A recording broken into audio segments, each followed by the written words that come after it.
Hello, நான் doctor Sudha, சிகே ஹாஸ்பிட்டலேருந்து gynaecologist பேசுகிறேங்க. நம்ம வந்து தைராய்டுன்னு சொல்கிறோம். ஹைப்போதைராய்டிசம், தைராய்டு கம்மியாக இருக்குதுன்னு சொல்லிட்டு. நம்ம கேள்வி என்னென்னா, அந்த காலத்துலலாம் ப்ரெக்னென்ட் விமனில் 100 பேர் பார்த்தோம்னா 1, 2 பேருக்கு தான் தைராய்டு இருக்கும். ஆனால் இப்போல்லாம் 10 பேருக்கு அட்லீஸ்ட் ஒருத்தருக்காவது தைராய்டு மாத்திரை நம்ம கொடுக்க வேண்டிய சூழ்நிலை வருது.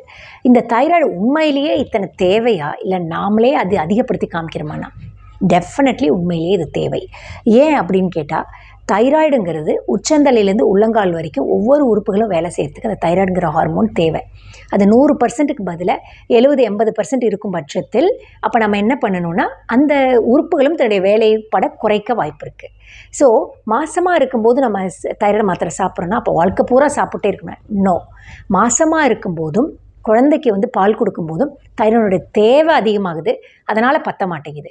ஸோ நம்ம எப்போ இந்த தைராய்டு மாத்திரையை மாசமாக இருக்கும்போது ஆரம்பிக்கிற தைராய்டு மாத்திரை நிறுத்தணும் அப்படின்னா, மாசமாக ஆகி டெலிவரி ஆகி நிற மாதம் வந்து டெலிவரி ஆகி குழந்தைக்கு ஃபீட் பண்ணும்போதும் டெஃபினட்டாக நம்ம தைராய்டை வந்து கரெக்டாக வச்சுருக்கணும்.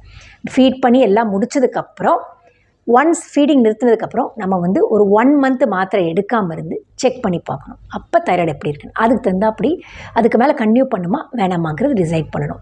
ஸோ தைராய்டு மாத்திரை தேவையா அப்படின்னா டெஃபினட்டாக தேவை. ஏன்னா அந்த கர்ப்பிணி பெண்ணோட வயிற்றுக்குள்ளே இருக்க குழந்தையோட மூல வளர்ச்சி கூட அந்த தைராய்டு மாத்திரையை பொறுத்து தான் அதுலேயுமே டிபெண்ட் ஆகிருக்கு. அதனால் அதை லைட்டர் வேவாக நம்ம எடுத்துக்கக்கூடாது. தேங்க்யூ.